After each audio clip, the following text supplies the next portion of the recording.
The pounding of hooves and the crack of a whip tore through the Montana air as Emily Grace Monroe clung desperately to the side of the runaway wagon. Before we kick off this adventure, don't forget to hit like on the video and let us know in the comments where you're watching from. Her knuckles turned white. Her arms screamed with effort, and the dreadful certainty that she couldn't hold on much longer sent her heart racing wildly. It was 1885, and what should have been a routine trip to Helena had turned into a fight for survival. "Help," she cried, but her voice vanished in the wind and the thunder of wheels on the rocky trail. The team of horses, terrified by a rattler, had bolted into a dead run. The old driver had been hurled from his perch almost instantly, leaving Emily clinging alone until the wagon hit a sharp bend and flung her body outward, her grip finally giving way. She felt herself airborne, the world spinning in a blur of sky and pines. Closing her eyes, she braced for the brutal impact that would surely shatter her bones. Instead, she crashed into something solid yet warm. Powerful arms wrapped around her, taking the force as she and her rescuer rolled hard across the ground. They tumbled to a stop, his body shielding hers. "I've got you, ma'am." A deep voice rasped, still breathless. Emily opened her eyes and found herself staring into the bluest eyes she'd ever seen, set in a sun-browned face beneath a battered hat. Dust swirled around his broad shoulders and the bandana loose around his neck. "The wagon," she gasped, trying to rise. "Forget it," he said firmly, keeping his arms steady around her. "Nothing in it worth your life." His words were punctuated by a violent crash echoing through the canyon as the wagon met its end down the slope. "Are you hurt?" he asked, finally loosening his hold and helping her sit up. Emily brushed dirt from her travel dress, her voice trembling. "I don't believe so. Thanks to you." He pulled off his hat, revealing thick dark hair. "Jack Callahan. Emily Grace Monroe," she whispered, extending a shaking hand. "I believe you just saved my life, Mr. Callahan." Jack's grin revealed a single dimple. Just doing what any man ought to, Miss Monroe. But they both knew that wasn't true. Few men had the reflexes and grit to catch a woman thrown from a wagon. Emily, shaken yet oddly steady in his presence, had no way of knowing that this encounter on a dusty Montana trail would alter the course of her life.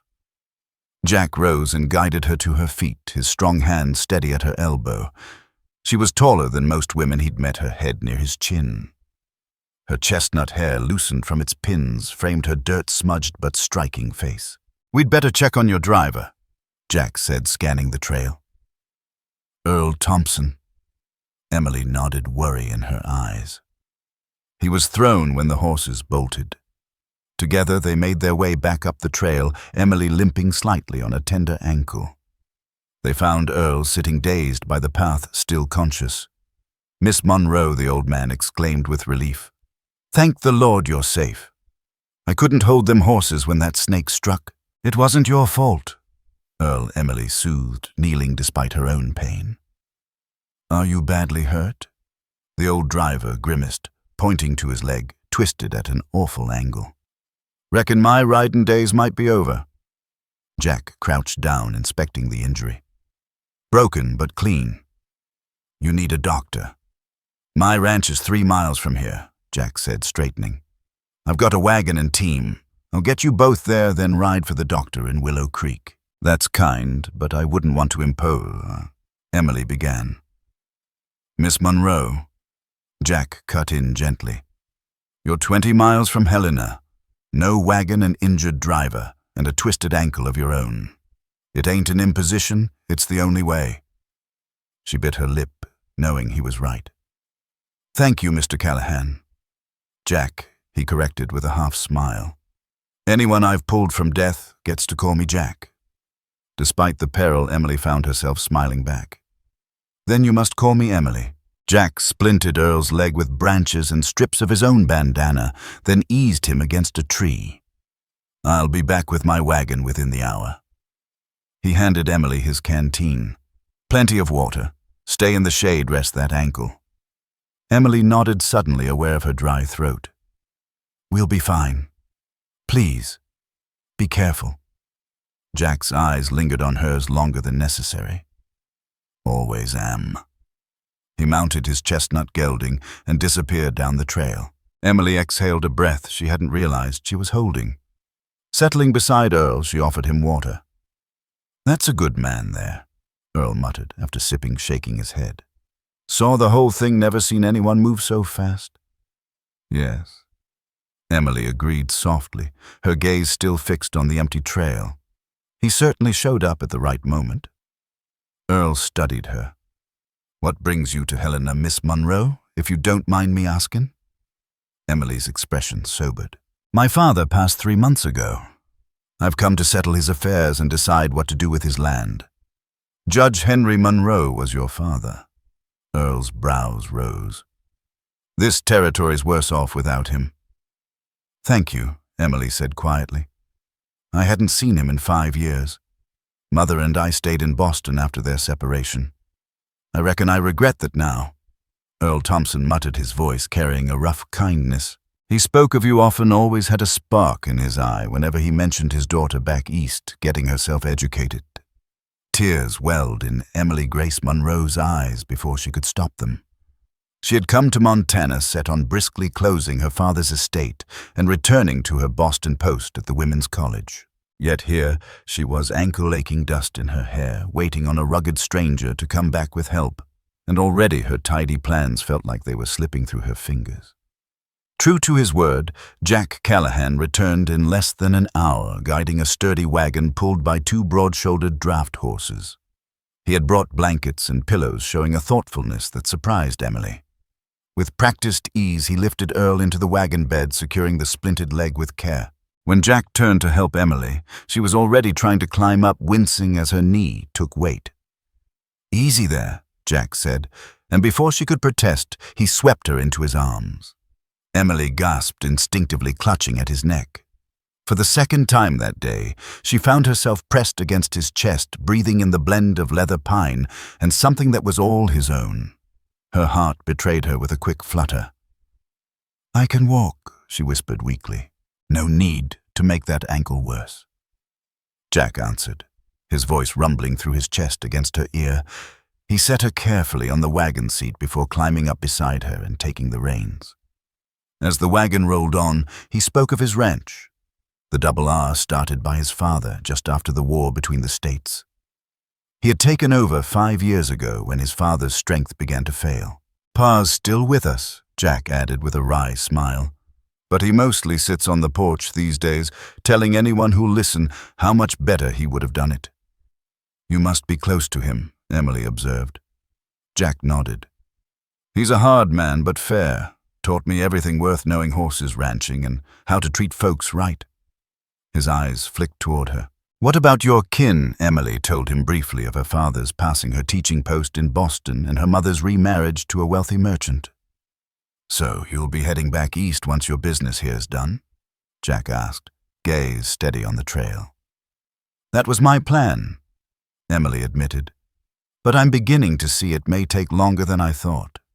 Montana has a way of tangling up one's plans." Jack's mouth quirked into a half-smile. The trail broadened into a proper road, and soon they topped a ridge that opened into a sweeping valley. Below lay the Double R, a sprawling homestead with a large house, barns, corrals teeming with horses and cattle dotting the meadows. "It's beautiful," Emily breathed honestly. Pride glimmered in Jack's eyes. "Been in the family 20 years. Not the biggest spread in Montana, but we hold our own." As they neared the porch, a gray-haired woman stepped out, her posture straight and her eyes sharp as they fell on the wagon's battered passengers. "That's Agnes Whitlow, our housekeeper," Jack explained. "Been here since I was a boy. She'll get you squared away while I fetch the doctor." "True enough." Agnes moved with brisk kindness. Within an hour, Earl was resting in a downstairs bedroom. Emily had her ankle wrapped in a guest room, and Jack had already ridden hard for Dr. Silas Harper in Willow Creek. Left alone, Emily took stock. Her trunk had been lost with the wreck. She had nothing but the torn dress on her back. Thankfully, her purse with money and papers strapped to her wrist had survived. A knock came at the door. Agnes stepped in, laying a folded stack of clothing on the bed. These belonged to Sarah Callahan, Jack's sister. She's married out in California now, but left some things behind. You look about her size. Emily's throat tightened with gratitude. That's so thoughtful. Thank you. There's a wash basin with fresh water on the dresser, Agnes added. Supper will be ready in an hour if you're up to it. When she left, Emily gladly washed the dust from her face and arms. The calico dress fit well enough, though a touch short. She rebraided her hair as best she could without her usual combs. Leaning on the banister, she made her way downstairs just as Jack returned with Dr. T. Silas Harper, a middle-aged man with steady eyes. He had already tended Earl, confirming the break would heal but require long rest. Now our other patient, the doctor said, turning to Emily. Let's see that ankle. I'm Silas Harper. After a brief check, he nodded. A mild sprain. Keep it wrapped and stay off it for a few days. You'll be fine. That evening, the table was set with roast beef potatoes and fresh bread. Emmett Callahan. Jack's father joined them, a robust man in his 70s with the same piercing blue eyes as his son, though his hair was snow white. So, you're Judge Henry Monroe's daughter, Emmett said, studying Emily closely. Your father was a good man. Helped me through a water rights fight once. Fair to the bone. Thank you, Mr. Callahan, Emily replied softly. I'm only just learning how well respected he was here. Call me Emmett, he insisted. Anyone my boy pulls back from the jaws of death is near family already. Emily flushed at his words. Your son was mighty brave. I'll never be able to thank him enough. Just happened to be in the right place, Jack said modestly, though his eyes lingered on hers across the table. Nonsense, Emmett barked. Not every man would have done what you did, Miss Monroe. My boy's too modest for his own good. Been that way since he was knee-high, Emmett Callahan declared with a proud chuckle. Supper passed in easy company. Emmett spinning tales of the ranch's early days and the hard fights that built it. Every now and then Jack Callahan cut in, correcting his father's more colorful flourishes, and their back and forth left Emily Grace Monroe smiling at the warmth between them. After the meal, Jack suggested they take in the evening air. He guided Emily to a sturdy chair on the porch, setting a footstool beneath her injured ankle. The sun melted behind the mountains, staining the sky in blazing streaks of orange and pink. It's so different from Boston, Emily murmured, awed by the horizon. Everything feels bigger out here. That's Montana, Jack said, settling in beside her. Big skies, big country. Makes a body feel small, but not in a bad way. I think I understand, Emily replied softly. Back east, it's all about what people built the houses, the colleges, the society. But here it feels like the land was already grand long before us. Jack nodded, his expression pleased. Exactly, though we're building plenty too. As darkness deepened, lanterns were lit on the porch, casting a golden glow. Jack returned with a pot of coffee and 2 tin cups. I sent word to Helena while I was in town, he told her. Figured you'd want the bank to know you'd been delayed. Emily's heart warmed at his thoughtfulness. That was kind of you. I was meant to meet my father's lawyer tomorrow. Now I'll have to put it off until I can manage the trip. I'll take you to Helena in a few days once that ankle's better, Jack offered. We'll need supplies anyway, and I'd rest easier knowing you got there safe. You've already done so much, Emily protested. I couldn't trouble you further. Jack's tone grew gentle but firm. It's no trouble. Truth is, I'd worry about you otherwise. His sincerity wrapped around her like a warm blanket. They drank their coffee in silence, watching the stars prick the Montana night. Your father wrote that you taught at a college, Jack said after a spell. What subject? Literature and composition, Emily answered. I've always loved the romantics Wordsworth, Shelley, Keats. Jack's face brightened. We've a fine library inside. My ma filled the shelves, insisted that just because we lived on the frontier didn't mean we had to think like it. I'd love to see it, Emily said eagerly. Tomorrow, Jack promised. But for now, you should rest that ankle." Right then, Agnes Whitlow appeared at the door. "Miss Monroe, I've turned down your bed and left fresh water in your room."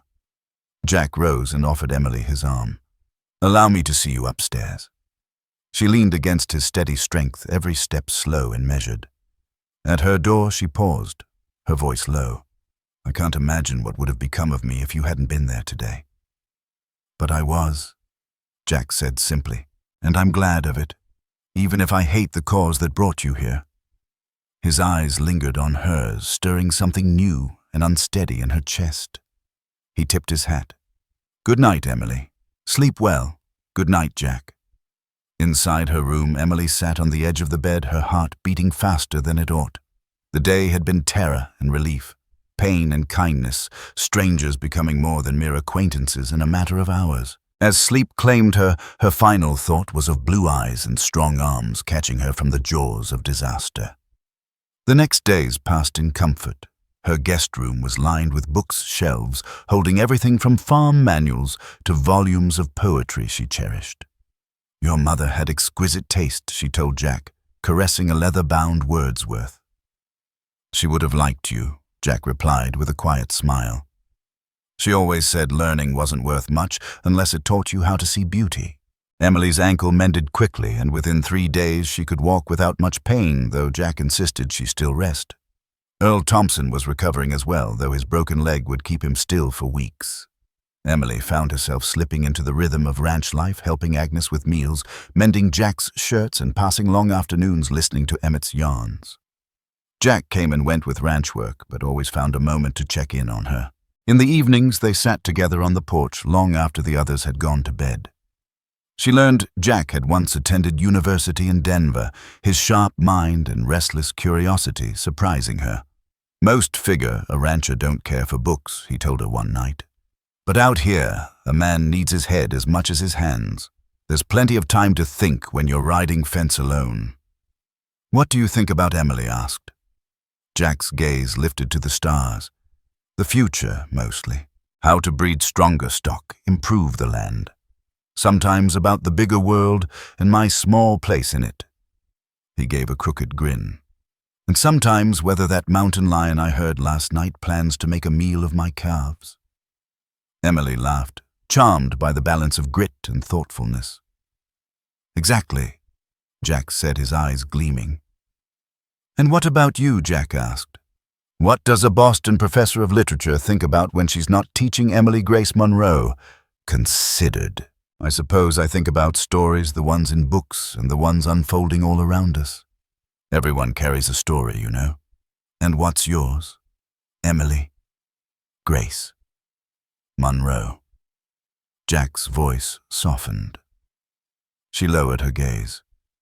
"Not much to tell. Comfortable childhood, fine education, steady teaching job. Until I was thrown from a runaway wagon, that was the most dramatic thing in my life." "I doubt that's all there is," Jack said gently. "There's a shadow in your eyes sometimes, not always, but it's there." Emily started at his perception. Few had noticed the melancholy she tried to hide. "My parents' separation was hard," she admitted. Mother blamed Montana for stealing father away. She refused to visit, and in time he stopped traveling east. I stood by her too long, wrote to him less and less. By the time I realized my mistake, it felt too late. "And now you're here to say goodbye?" Jack murmured with understanding.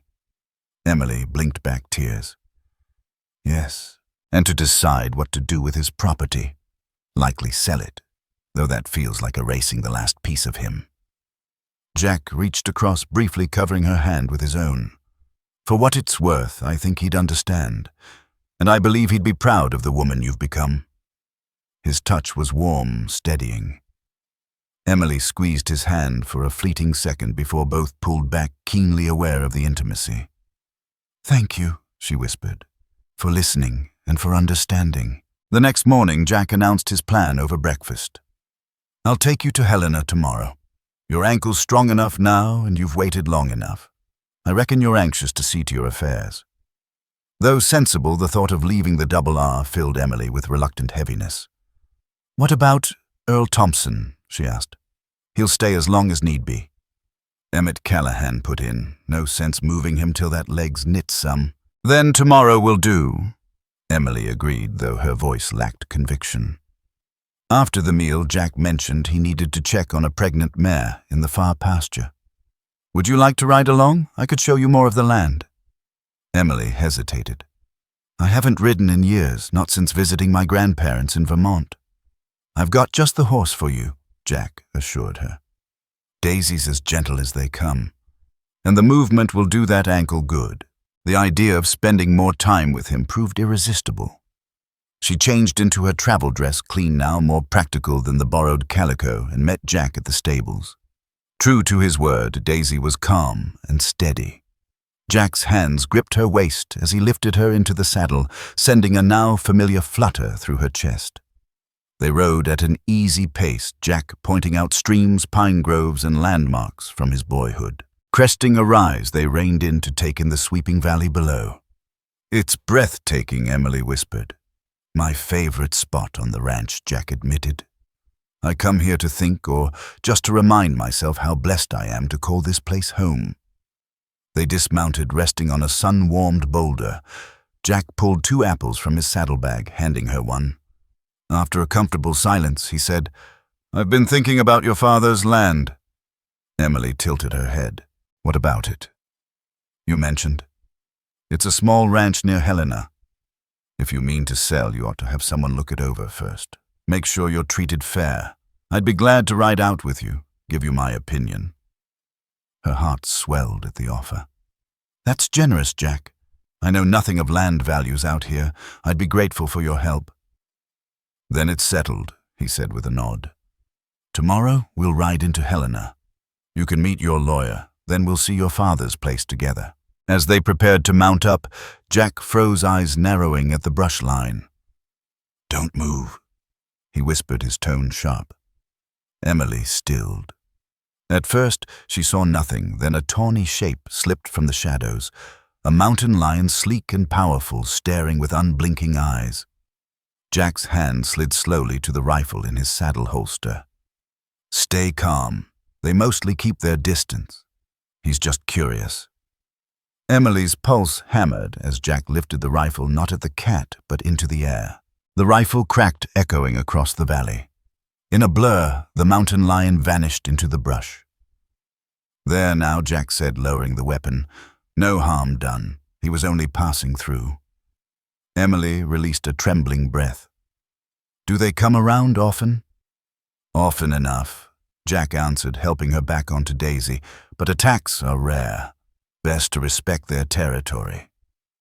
The encounter left Emily deeply aware of just how wild this land truly was. Montana was wild and raw, dangerous in ways Boston could never imagine.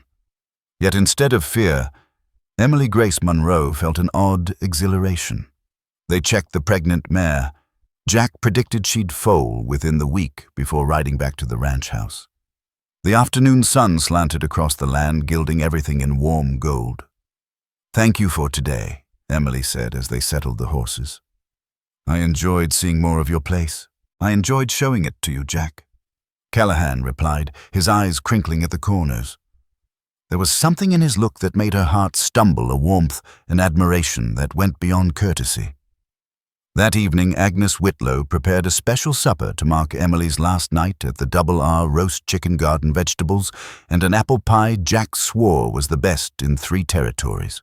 Afterward, Emily excused herself to pack her few belongings and pen a letter to her mother explaining her delay. When she returned, Jack was alone on the porch, the others having retired. He rose when she approached. I thought you'd turned in.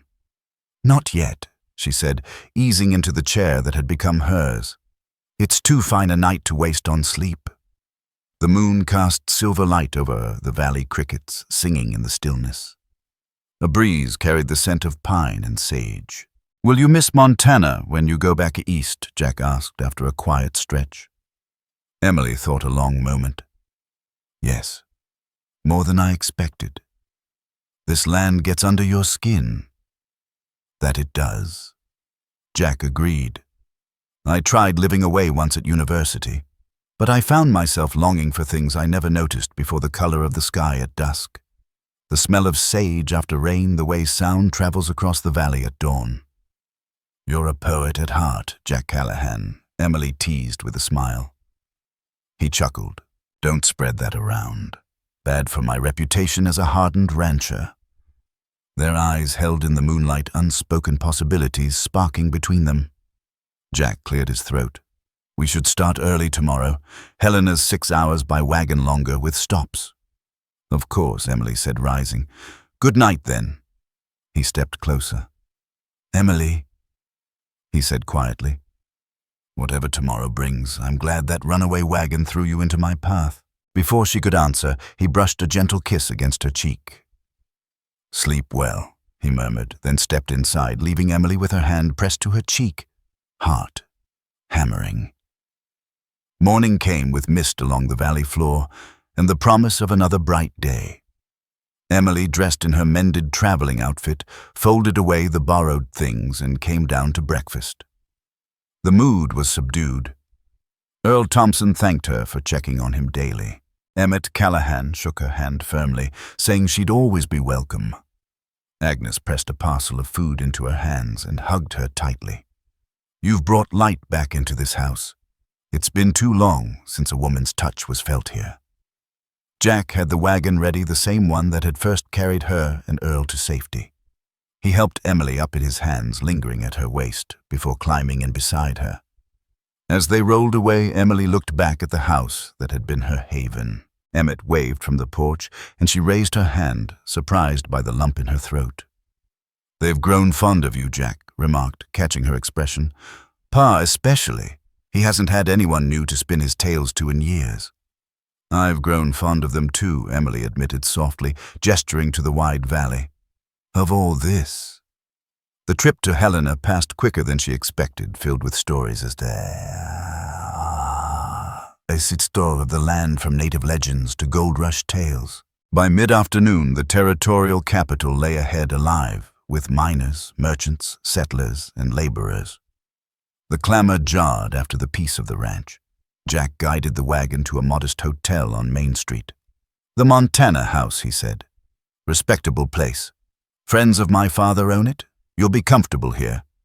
He carried her small bag inside, where a plump woman greeted them warmly.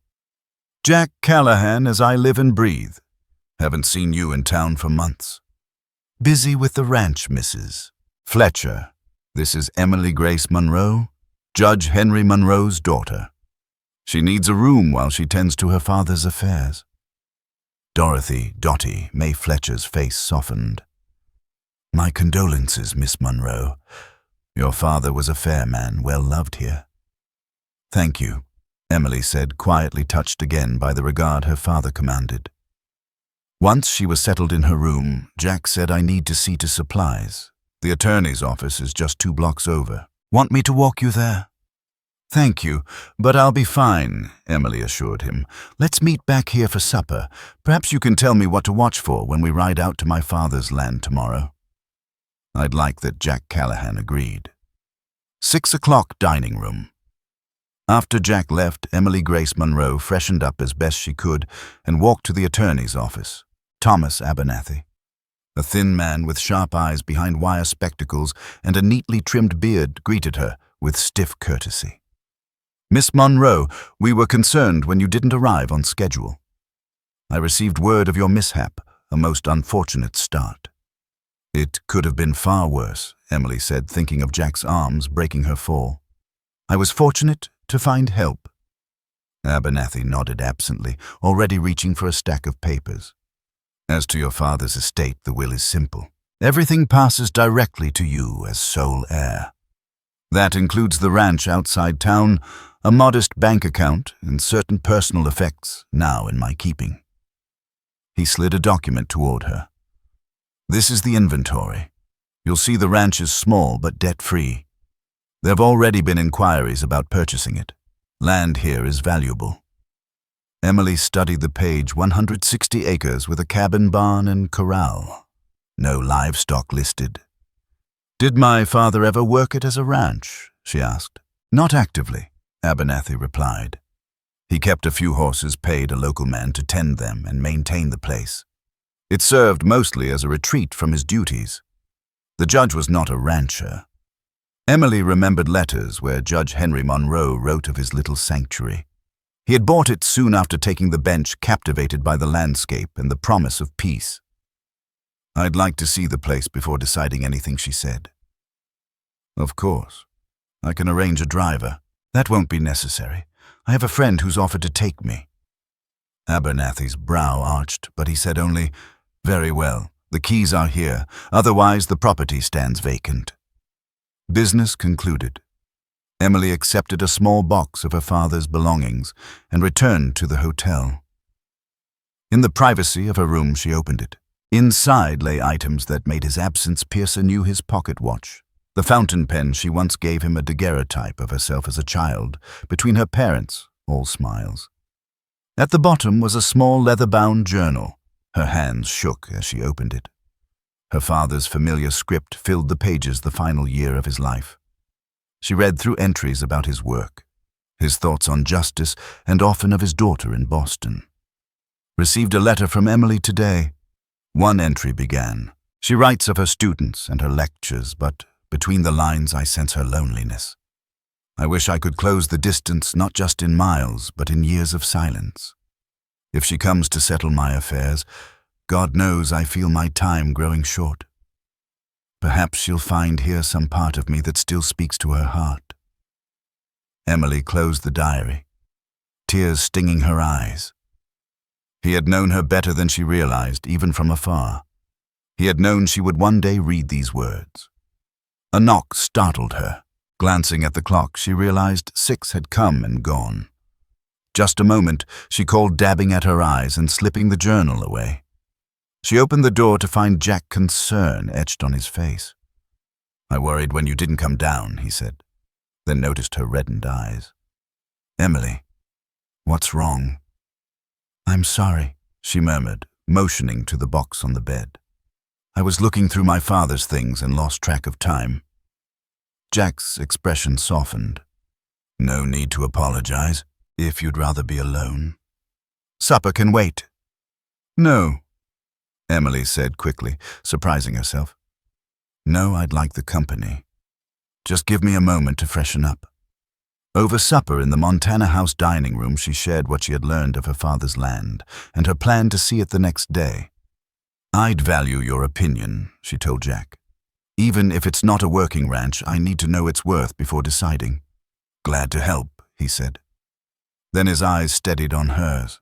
"Though I should confess I may not be impartial. What do you mean, I mean? I hope you'll find reason to linger here in Montana." The unspoken meaning in his words warmed her chest. She started to reply, but he lifted a hand. "You don't need to say anything. I know Boston's waiting for you. I just wanted you to know where I stand." They turned to lighter talk, but his words lingered between them like a spark yet to catch flame. The next morning dawned bright and clear. Jack arrived with the wagon, and together they set out for Judge Monroe's land. The road traced the river, then climbed rolling hills thick with pine and aspen. "Your father chose well," Jack said as they crested a ridge. Emily's breath caught. Before her lay a modest cabin on a gentle rise, sheltered by aspen leaves that glittered in the morning sun. Behind it loomed the jagged peaks of the Rockies, and before it stretched a wildflower meadow sloping to a sparkling creek. "It's just as he wrote in his letters," Emily Grace Monroe whispered. The wagon halted in front of the cabin, a stout log house with a wide porch stretching across the front. Emily sat frozen for a moment, overwhelmed by the thought that this was her father's refuge, the place where he'd spent his final years. Jack Callahan seemed to sense her feelings. "Take your time," he said softly. "I'll have a look at the barn and corrals while you explore the house." "Grateful." Emily climbed down and walked toward the door, key in hand. The hinges creaked as she stepped inside. A great stone hearth anchored the main room, flanked by shelves stacked with books she remembered from childhood. A desk by the window held scattered papers, and chairs were set to face both the fire and the mountain view. She moved slowly through the room, fingertips brushing her father's things, absorbing the presence that lingered there. In the bedroom, photographs lined the dresser, her college graduation, her parents' wedding day, herself as an infant in her father's arms. He had kept her close even when years and miles stretched between them. Outside, Jack was examining the corral. "The place is solid," he told her. "Your father's man did right by it. Barn roof will need fixing within a year or two, but otherwise it's sound. Good water from the creek, fine pasture. It's smaller than your spread," Emily noted. Jack nodded. "Much smaller, but it's good land. A buyer could keep a herd, raise horses, or just live quiet, the way your father did." They walked to the creek together. Emily trailed her fingers through the cold water. "He loved it here. I can feel it. It's the kind of land that gets hold of you," Jack said, though his eyes lingered on her instead of the valley. Their gazes met the moment charged, but before she could speak, hoofbeats broke the silence. A rider approached, grizzled, plain-spoken in his 50s. "That must be Caleb Boone, the caretaker," Emily said, relief and disappointment mingling. Boone was direct respectful of Judge Henry Monroe and proud of his work. Judge was particular about this place, he explained as he walked them around. Said it reminded him of his boyhood home back east, though I doubt that place had mountains like these. By late afternoon, they were back in Helena. Emily understood the value of her father's land more clearly, though her feelings about it and about Jack remained unsettled. Jack had business at the bank, so they parted until supper. Alone in her room, Emily opened her father's journal again.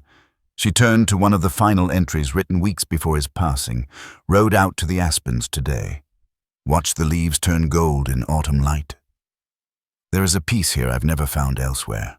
I think often of Emily, wonder if she will see this land one day, and know why it called to me. We are alike, she and I, seekers of beauty and truth, stubborn in our ways. I pray she finds a place that speaks to her soul as this place has spoken to mine. Tears blurred the words. Her father had known her heart better than she realized. That evening she told Jack over supper, "I'm not selling the ranch." His brows rose. "You're keeping it, even with Boston waiting?" "I'm not sure I'm going back." "Not for good," Emily admitted. "I'll need to return long enough to resign my post, settle things properly. But then, I believe I'll come back to Montana." Hope lit Jack's face. "Emily, are you certain that's no small choice?" "I'm certain," she said, steady now. Reading his words, seeing his land, I understand why he stayed. This place speaks to me too. She hesitated, then added, "And there are other reasons I'd want to return." Their eyes met and Jack reached for her hand. "I'd be lying if I said I wasn't glad to hear that. From the moment I caught you, I felt something I never expected. A bond I don't want to lose." Emily intertwined her fingers with his. "I feel it too. It's sudden but truer than anything I've known." "Life out here's hard," Jack cautioned, though joy shone in his eyes. "I know," Emily replied. "But maybe I've been waiting for something hard, something to shake me out of comfort." Her voice caught. "When that wagon threw me into your arms, it terrified me, but it also made me feel alive again." Jack's grin revealed his dimple. "Well, I can't promise runaway wagons every day, but I can promise life with me won't be dull." "Life with you," Emily repeated, heart-pounding. Jack's expression turned solemn. "I know it's soon too soon, maybe, but I care for you, Emily Grace Monroe, more than I ever thought I could. I'm not asking for vows, just for a chance. Come back after Boston. Let's see where this can lead." Emily squeezed his hand, her resolve firm. "I will. I'll come back." The next day, she met with Thomas Abernathy again to inform him of her decision. Her father's ranch would remain hers. The attorney seemed surprised but pleased. "Your father always hoped you might come to value Montana as he did," Thomas Abernathy told her. "I believe he would be gratified by your decision. Emily Grace Monroe, spent the next few days in Helena, arranging for Caleb Boone to continue tending the property until her return and purchasing necessities for her trip east. Jack Callahan lingered in town as well, his errands complete, but his time given mostly to her. Together they explored Helena, the grand houses of successful miners, the crowded saloons, the beginnings of what promised to become a thriving city. At night they sat side by side in the theater, shared meals at the best restaurant in town, and once daringly visited a dance hall. There Jack surprised her by sweeping her across the floor with unexpected grace. "Where did a rancher learn to dance like this?" Emily asked, breathless after a spirited turn. "My mother made certain of it." Jack grinned. "Said no son of hers was going to stomp around like a buffalo. Pa built a platform in the barn, and she drilled it into me until I learned. Day by day their bond deepened." Their conversations leapt easily from literature to ranching, from memories of childhood to hopes for the years ahead. By the time Emily's departure neared, what had begun as an unlikely attraction had grown into something undeniable. The stagecoach bound for Bozeman was scheduled to leave at noon. Jack brought her to the station himself. Her new trunk held her father's journal and a handful of belongings she'd gathered during her stay. "It's only for a few months," Emily said, striving for confidence she did not feel. "I'll write as soon as I reach Boston, and again when I know my return date." "I'll be counting the days," Jack said gravely. As the driver called passengers, Jack pulled a small, carved box from his pocket and pressed it into her hand. "Open it on the road." Her throat tightened. "Jack, He silenced her with a kiss, their first true kiss, tender yet certain, carrying the weight of promise. When he pulled back, his eyes burned with emotion. "Come back to me, Emily. Grace Monroe." "I will," she whispered. "I promise." Hours later, as Helena faded behind her, Emily opened the wooden box. Inside lay a delicate silver pendant, shaped like an aspen leaf, set on a fine chain. Beneath it rested a note in Jack's bold hand. "So you'll remember the place that brought us together? Safe journey, swift return. Yours, Jack." Tears blurred her sight as she fastened the pendant at her throat. It was both talisman and pledge binding her to the man who waited for her return. The long journey to Boston was wearying, but Emily scarcely felt it. Her mind brimmed with plans and possibilities. By the time she reached her mother's elegant home on Beacon Hill, she had rehearsed and abandoned a dozen ways to explain her decision. In the end, her mother's response stunned her. After hearing Emily's story, Rebecca Monroe sat back in her chair, her eyes thoughtful. "You carry the same look your father had when he first came back from Montana," she said softly, "that same certainty. I fought it, then tried to make him choose between us and that land. I was wrong. Mother, Emily began, but Rebecca raised a hand. "Let me finish. Your father and I drifted for many reasons, not only geography. We were young, grew apart, but I never stopped caring for him, and I never should have forced you to take sides. If Montana calls to you as it did to him, and if this man makes you happy, then you have my blessing. Life is too short to ignore what fills the heart." Relieved, Emily embraced her. "Thank you for understanding." "I don't fully understand," Rebecca admitted with a faint smile. "But I trust you've always known your own mind. You did even as a child." The weeks flew. Emily resigned her teaching post to the shock of the dean citing family obligations. She sold or gave away most of her belongings, keeping her books, treasured mementos, and clothing fit for a frontier life. Through it all, letters flowed between her and Jack. His came weekly, filled with news of the ranch. Emmett's latest boastful tales, Earl Thompson's steady recovery, and beneath the everyday details, a longing that matched her own. "The aspens are turning gold," he wrote in October. "I rode out to your father's place and sat on the porch, imagining you there. Boone's keeping it in fine order. Pa asks daily when you'll be back, claims he needs someone who truly appreciates his stories. Truth is, I think he misses you near as much as I do." Emily's replies were filled with her progress and her growing eagerness to return. "Boston feels like a dream," she confessed. Or perhaps Montana was the dream, and I am sleepwalking here until I can return to what feels real. By early November, everything was arranged. She booked her passage west, arriving in Helena the week before Thanksgiving.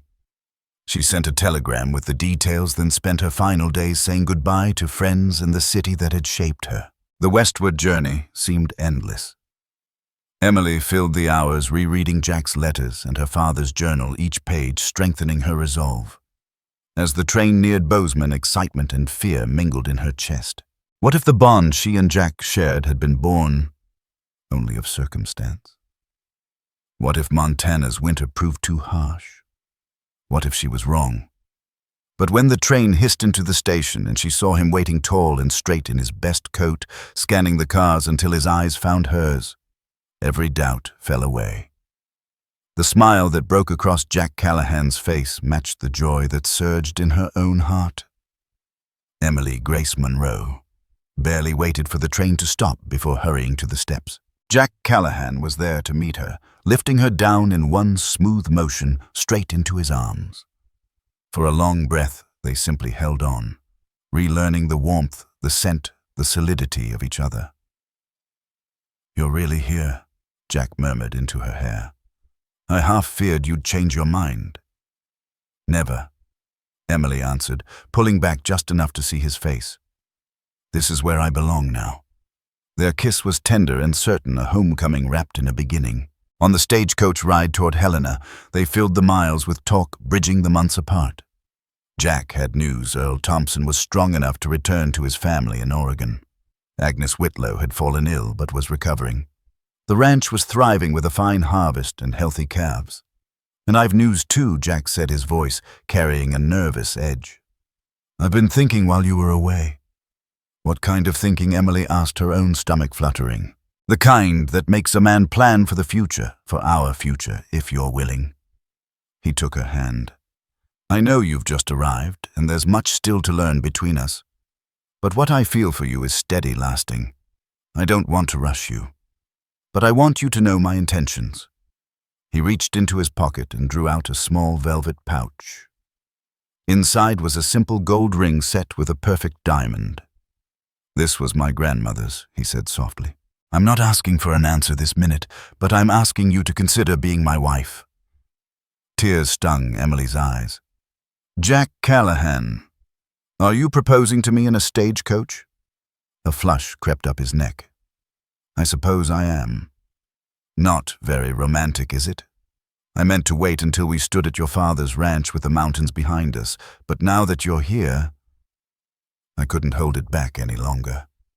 Emily laughed, pure joy spilling out. "It's perfectly romantic because it's perfectly you, honest and true." She lifted her left hand. "And yes, I will marry you. Perhaps we wait a few months, make certain we suit each other in daily life as well as in crisis." Jack slid the ring onto her finger, his hands trembling. "I'm already certain," he said. "But I'll wait as long as you need." Patience, however, proved unnecessary. Emily moved into her father's ranch with a local widow, coming daily as housekeeper and chaperone. Jack visited almost every day, and together they wove their plans. They chose to join the two properties, keeping the Double R as their home, but treasuring Judge Monroe's land as a retreat. Emmett Callahan was delighted, declaring that the ranch had been too quiet for too long. By Christmas, every lingering doubt was gone. They married on New Year's Day, 1886, in the little church at Willow Creek. Emmett beamed with pride. Agnes dabbed at her eyes. Thomas Abernathy gave the bride away in her father's honor, and even Rebecca Monroe sent a warm letter and a generous gift. Life together unfolded with all the challenges and joys Jack had promised. Montana winters were fierce, but Emily found comfort in nights by the fire, reading poetry aloud while Jack carved toys for the children they hoped for. Spring brought calves, summer demanded haying, and autumn gilded the aspens once more. Through it all, their love grew stronger, tested at times never shaken. A year later, they welcomed a daughter, Mary Jane Callahan. Jack held the tiny child in awe. "She's got your eyes," he whispered.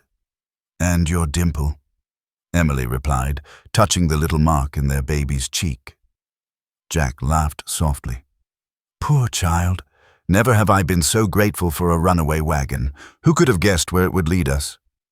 Emily leaned against him, peace flowing through her. "Perhaps my father did.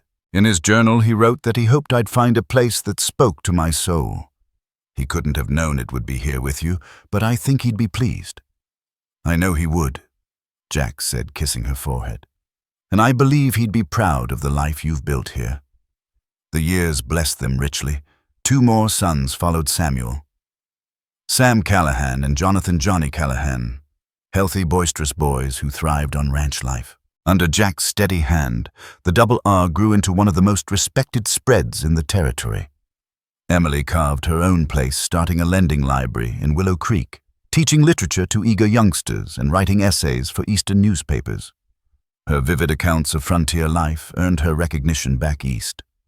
On their 10th anniversary, Jack presented her with a bound collection of her published works alongside the letters they had exchanged during their separation. "For our grandchildren," he explained as she leafed through the volume with misty eyes. "So they'll know it all began with a runaway wagon and a cowboy in the right place at the right time." The very right place, Emily agreed, gazing at the man who had become her anchor. At 40, Jack was still as striking as the day they met, silver threads at his temples, laugh lines around his eyes. Emily smiled. "I think I've been falling into your arms ever since." That evening, as they sat on the porch, watching the sun sink behind the mountains, Emily felt a completeness she had never known in Boston. The professor she once was seemed like a figure from another life, unfinished, waiting for Montana and Jack to make her whole. "Any regrets?" Jack asked quietly, reading her thoughts. Emily Grace Monroe shook her head, resting against his shoulder. "Not a single one. Every choice, every turn along the way brought me right where I was meant to be." From the yard came the laughter of their children chasing each other in a game of tag with their grandfather. At 75, Emmett Callahan still had the grit and stamina to keep up with them. Across the pasture, the ranch hands finished their day's work, while the scent of supper drifted from the kitchen where Agnes Whitlow's niece, who had taken over after her aunt's retirement, was preparing the evening meal. "You know," Jack Callahan said thoughtfully, "when I was a young man, I used to ride out alone and wonder what my life would amount to, whether I'd build something worth leaving behind." And now, Emily asked softly, though she already knew the answer. Jack's arm tightened around her shoulders. "More than I ever dreamed. Not just the ranch, though I'm proud of what we've built, but this. You. Our children. The life we've carved together. That's what matters." Twilight deepened into night stars, pricking the sky above the jagged peaks. Emily gave silent thanks for the twist of fate that had hurled her from a runaway wagon into the arms of the man beside her. Life had not always been easy, but it had been filled with purpose and with love, the greatest adventure of all. And it had begun in a heartbeat of terror, transformed by strong arms and a steadfast heart into the first chapter of their shared story. A story still unfolding with each passing day, each triumph and hardship, each moment of the life they had built together beneath the shadow of the Montana mountains. If this story has touched your heart, I invite you to stay with us to discover more true tales of the Wild West. Stories that honor resilience, tenderness, and the spirit that God placed in those who blazed the trail. Subscribe, share, leave your thoughts in the comments, and join us once again to journey across this untamed land. Thank you.